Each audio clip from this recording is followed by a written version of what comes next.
Bonjour, je m'appelle Pierre-Philippe Et bonjour, je m'appelle Myriam. et nous sommes comédiens.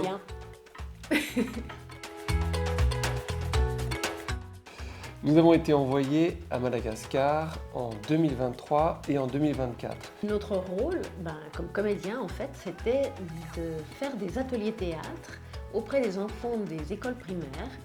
Et nous avons pu visiter 4 écoles sur les 9 qui faisaient partie du programme d'éducation de la FCKM. Et donc nous avons à chaque fois, sur une durée de 2 semaines, monté des spectacles pour la fin des 2 semaines sur les 4 écoles. Et ça a à chaque fois été une expérience incroyable. L'objectif, c'était de pouvoir faciliter le français à l'oral, la prise de parole, notamment pour les filles qui sont toujours un petit peu plus timides, et gagner en confiance en soi dans une langue qui n'est pas forcément la leur. Et quoi de mieux que le théâtre? On était en train de monter avec les enfants l'histoire du bon samaritain et personne ne voulait jouer le bon samaritain. Alors que d'habitude, tout le monde se précipitait sur le premier rôle, entre guillemets.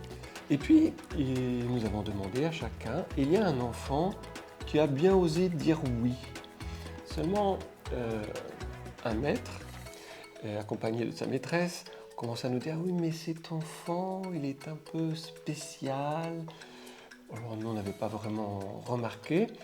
On dit « Vous inquiétez pas, nous, on va l'aider et il va faire le rôle. » Et ça s'est fait comme ça. On l'a accompagné et il n'y a pas eu besoin de faire plus qu'avec un autre enfant, mais on a vraiment accompagné le passage du texte, son rôle, etc.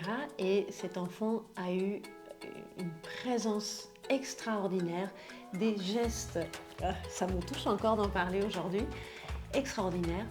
Et lors de la fête finale, quand il a joué le bon samaritain devant toute l'école, les parents, etc., les yeux de tous se sont transformés. Et lui-même a permis de faire changer sa place au milieu des autres. Et le regard des autres aussi.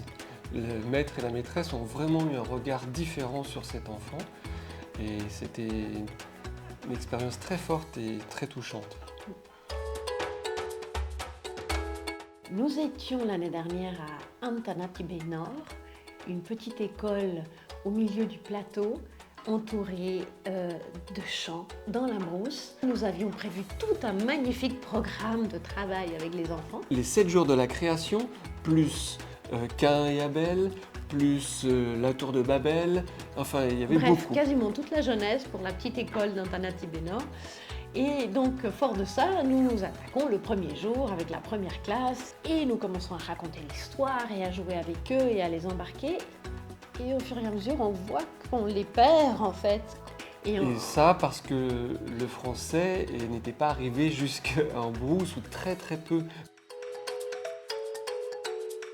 Alors nous avions beaucoup d'exercices de théâtre, de jeux et beaucoup de gestuels justement, d'imitation, de mimétisme, d'humour évidemment. Le rire, le jeu permet justement de dépasser certaines barrières comme celle de la langue et c'est déjà de la communication. D'abord les liens qu'on a pu tisser, eux ils restent. On reçoit des nouvelles des personnes que nous avons rencontrées et puis savoir qu'on est présent pour eux dans leurs souvenirs, dans leur cœur comme eux le sont pour nous.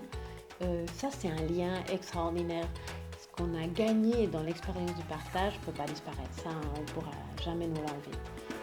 Cet échange interculturel nous amène à un autre regard sur nos voisins, notre famille, nos enfants. Vraiment, ça, il y a quelque chose qui laisse passer de la lumière autrement.